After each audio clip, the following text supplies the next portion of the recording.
Tere tulemast tagasi. Noorteseire aastaraamatu veebiseminari lõpetavad Oecd noortepoliitika ja avaliku valitsemise eksperdid Moritz Ader ja Miriam Allam, kes avavad vastvalminud rahvusvahelise raporti Ülikooli Report on Youth Empowerment and Intergenerational Justice tulemusi Eesti kontekstis.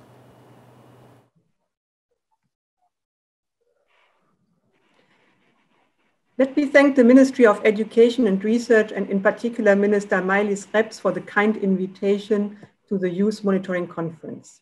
A warm welcome also from the headquarters of the OECD to all friends of youth. Moritz and I will present today the main findings from the upcoming OECD report on governance for youth, trust and intergenerational justice, where we ask if governments are fit to deliver for all generations. As you know, this is the main job of the OECD, collecting comparative data from our member countries, including Estonia, providing evidence and policy recommendations on what works and what doesn't. But before doing that, let me briefly outline why the findings of this report are so important to avoid what some already refer to a generation lockdown. And I think 3 points are standing out here. First, worldwide, more than 1.5 billion children and youth were affected by the closure of schools and universities in the current pandemic. E-learning solutions have certainly helped mitigate the disrupted access to education, but not all were able to benefit. Across OECD countries, 1 in 5 young people from disadvantaged schools did not have access to a computer for schooling. And the OECD estimates that a lost school year can reduce lifetime income by up to 10%. This is very severe. Second, young people have also been more affected by the loss of jobs than any other age group. This has resulted in the drop of income for young workers and uncertain job prospects for graduates. And finally, according to our latest survey with youth organizations, the crisis has also increased concerns about young people's mental health. Increasing feelings of loneliness and uncertainty have raised such concerns. It is therefore more important than ever that youth policy and youth work are ready to mitigate the crisis for young people. And now that governments are preparing for response and recovery, youth monitoring is an important tool. It can help that the new youth field development plan that Estonia is currently preparing is also reflecting the specific needs of young people from a diverse background in all policy areas. To support these efforts, we are now delighted to present the findings from the forthcoming OECD report. Moritz, over to you. Thank you very much, Miriam. As you were saying, these are quite difficult and uncertain times for a young person. Beyond the direct impact of COVID-19, there are a number of global transformations that are changing the way in which young people learn, in which they work, but also in which they participate in public life. Think about how digitalization and automation will change the future of work and the skills required to succeed in the labor market. Or think about the fact that our societies are aging and its implications for a fair allocation of public resources across different age cohorts. Many of today's challenges, such as climate change, are raising more fundamental concerns about future well-being. Our report builds on the replies to a survey from 42 countries and youth organizations. What it essentially does is to analyze the role of the state and public administration in 3 areas. First, to support young people's transition to an autonomous life, for instance, to study, to find a job, or to rent or buy an apartment. Second is to enhance youth participation and representation in public life and to rebuild trust in government. And third is to deliver policy outcomes that are fair among all generations. Let's start with the question on the transition. Here, our data shows quite clearly that across a number of areas, young people find it increasingly difficult to achieve some of the classical milestones of adulthood, such as financial independence. They are the first generation to have less income at their disposal than previous young generations. They are 2.5 times more likely to be unemployed than the middle-aged, and they find it more difficult to afford housing, especially in urban areas. The question is, what can governments do to reverse these trends? The first answer the report is giving is that governments should ensure that youth policy and national youth strategies follow the principles of good governance. Actually, 76% of OECD countries have an operational national youth strategy in place, but only 20% are fully participatory, budgeted, and monitored and evaluated. As you can see from the chart here, Estonia, along with New Zealand and Austria, is actually doing pretty well. This is because in the case of Estonia, various youth groups were involved in the elaboration of the youth field development plan. The strategy has a dedicated budget, which is linked to objectives, and it sets clear indicators to monitor progress. Nevertheless, even among these top performing countries, important challenges persist. First is coordination. In some countries, there is no coordination mechanism between the ministries that deliver services for young people. Government entities that are in charge of youth policy also point to the challenge of limited capacities among their colleagues at subnational level. The second is to deliver for the vulnerable. Governments know much less about the specific needs from young people that are not in employment, education, or training, from those that are living with a disability, or because they dropped out from school. And third is to understand better how policies and budgets affect young people, because only a few countries use specific tools such as so-called youth checks to assess more systematically how their policies, but also their budget decisions, affect young people before a decision is being taken. This is done, for instance, in Austria, France, Germany, and New Zealand. But in order to assess such impacts, young people, of course, should be consulted in the process. And there's one bad news and there's one good news. The bad news is youth express less trust in government than they did before the global financial crisis in 2007 and 2008. But there's also the good news, which is that young people are not apolitical, quite on the contrary. Miriam, over to you. Thank you, Moritz. Indeed, in 2019, only 46% of young people in the OECD expressed trust in their national government. In Estonia, this was the case for 45% of youth and only 40% of the total population. The report finds that young people increasingly run online campaigns or lead social movements to address global challenges such as climate change. However, their perception of having a say in politics, their participation in elections, and representation in state institutions have barely improved. This is reflected in the fact that young people vote less than people over 54. While those aged between 20 and 40 make up 34% of the total population, only 20% of members of parliament are below 40. This is a gap of 10%. In Estonia, the gap is slightly lower of 9%. In the public administration, only 18% of OECD civil servants are between 18 and 34, 18%.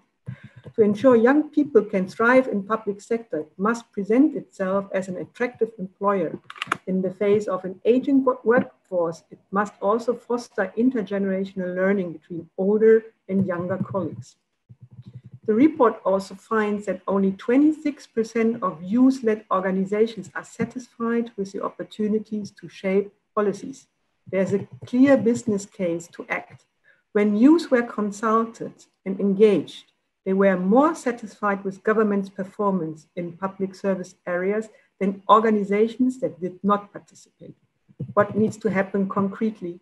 Well, I mean, here opinions differ. If you ask government officials, they point to the lack of financial and human resources among both youth organizations, but then also within their own entity. And if you ask youth organizations what needs to happen, they express worries about the lack of political commitment. So there's a fear among youth organizations that the consultation is a tick box exercise and that there's no real commitment behind it.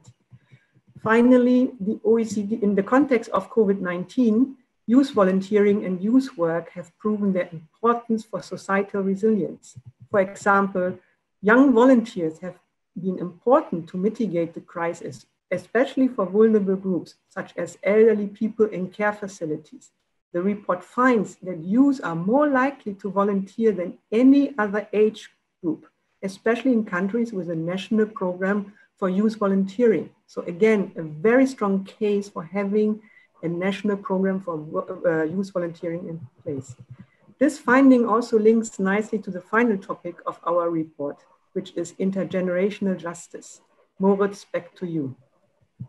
Many thanks, Miriam. So indeed, we have seen many positive examples of solidarity between the young and the old during this crisis. One of the challenges governments are now facing is to ensure they build back better from the crisis, not only by addressing the fallouts, but also by considering the well-being of today's young and future generations in the process. Many of today's most heated political debates, such as about the sustainability of national deficits or again climate change, are often framed as intergenerational challenges. Our report finds that demographics alone do not explain how government allocate public resources. Instead, policies and institutions matter. It also finds that countries in which age-related inequalities are small, overall life satisfaction is higher. And this is a pretty strong business case to address existing inequalities between the young, the middle-aged, and the elderly. Our report identifies 5 concrete steps governments can take. First is to demonstrate a strong political commitment to address such inequalities. For instance, New Zealand and Wales in the UK have passed government-wide legal frameworks to take the interests of young generations and future generations into account more systematically. Second is that such commitments should also be integrated into policies and government programs. For instance, Estonia refers to future generations in the preamble of its constitution. It also has a commitment to address the risk of a widening digital and cultural gap between different age groups in its sustainability strategy. The third priority should be to create or strengthen oversight institutions or mechanisms to monitor government performance. And currently 7 OECD member countries have such oversight institutions in place, such as Finland with its Committee for the Future, or again, Wales in the UK with its Commissioner for Future Generations. But of course, policymakers also need the right skills, the right tools to deliver fair policy outcomes for all age groups. Most important is information and data that is disaggregated by age and other identity factors. They also need foresight capacity to integrate a more long-term perspective in policymaking. And countries like Netherlands are currently experimenting with new tools, such as a generation test, to assess whether their policymaking is fair from a generational perspective. And finally, as our populations are aging, the political weight of young people is decreasing. Our analysis finds that countries in which the median age of cabinet members is higher allocate more financial resources to pensions relative to education, and they have accumulated higher levels of public debt per person below 20. Of course, again, we need to interpret these findings with caution, as many factors are likely to influence the results, but they also show us that age diversity in decision-making positions is important to take the priorities of different age cohorts into account. Miriam, over to you again. Thank you, Moritz. Let me conclude by thanking again the Minister of Education and Research and her team, Ms. Relika and Gertrud, youth organizations, youth workers, and all friends of youth for the opportunity to present the findings from our new report. We invite you all to tune in our webinar on the 22nd of October when the report will be officially launched. And now we are looking forward to discussing the results with you. Thank you. Thank you, Moritz. Thank you, Miriam, for this very interesting report. Vaatajad, ma kutsun teid üles jällegi Zoomi vahendusel kommentaari funktsiooni kasutades küsimusi jätma. Võite seda vabalt teha eesti keeles, ma tõlgin need ise inglise keelde. While we are waiting for possible questions from our viewers, I have a couple of questions for you that I'm hoping you can answer. Why should governments care about intergenerational justice in the context of the COVID-19 pandemic? And what should policymakers keep in mind in the elaboration of the new Youth Field Development Plan? Thank you so much for this question. We are very glad to be today with you. Unfortunately, only through digital means, but our best greetings from Paris. Concerning your question, I think why is thinking about intergenerational justice important at this stage in the context of COVID-19? As Miriam was mentioning in our presentation, we see that this crisis has exacerbated existing inequalities, both within the group of young people, but also between different age groups. And we provided you two examples. When you think about the young people per se, we see that those without digital means, without a safe place to study, a calm place to study, they found it much more difficult to follow the education curriculum. So there is a big risk that those without the digital means or the means at home to continue their education. When you think about gaps between different age cohorts, we see that young people are especially affected by the crisis in the labor market. They are the ones that felt the layoffs more significantly over the last couple of months. And typically young people are also the age group that has the least financial means to rely on. So they are at a much higher risk of falling into poverty than the middle-aged generation. These are aspects that policymakers need to take into account now that they invest a lot of money into their response and recovery plans. We see that across all our member countries that a lot of taxpayers' money is invested into different areas. And what we are advocating for is that also the concerns of today's young generation and future generations are taken into account. Thank you. Miriam, do you want to also comment on this?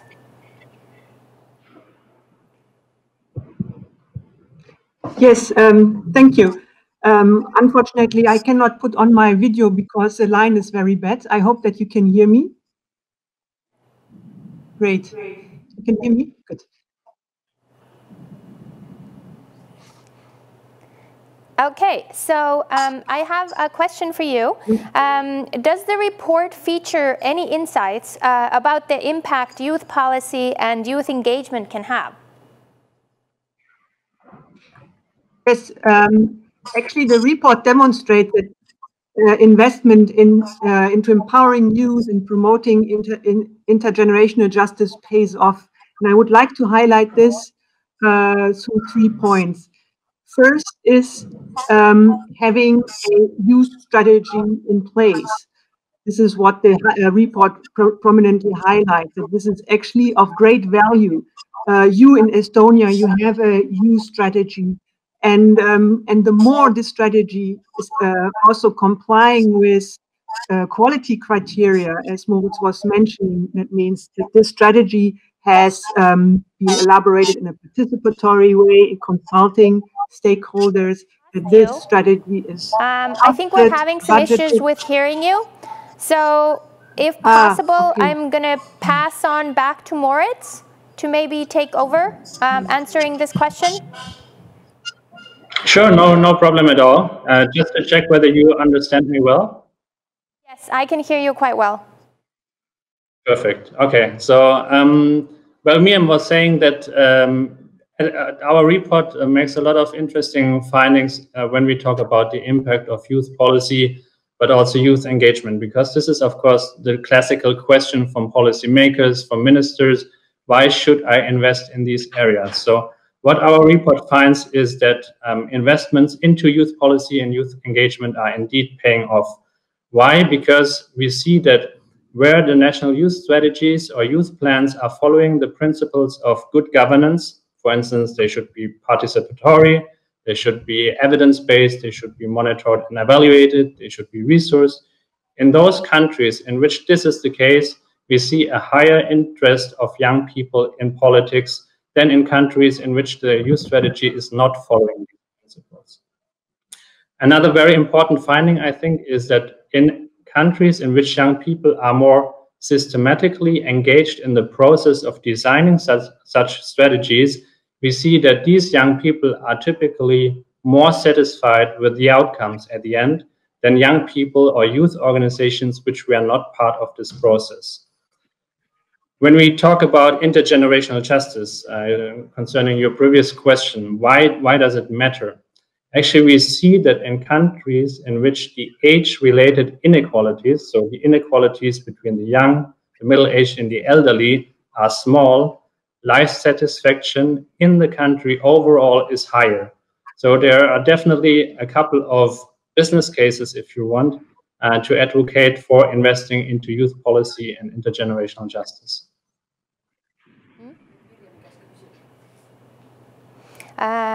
Thank you. I've been told that we have re-established a connection with Miriam, and I want to give her a chance to kind of comment on what we've been talking about so far.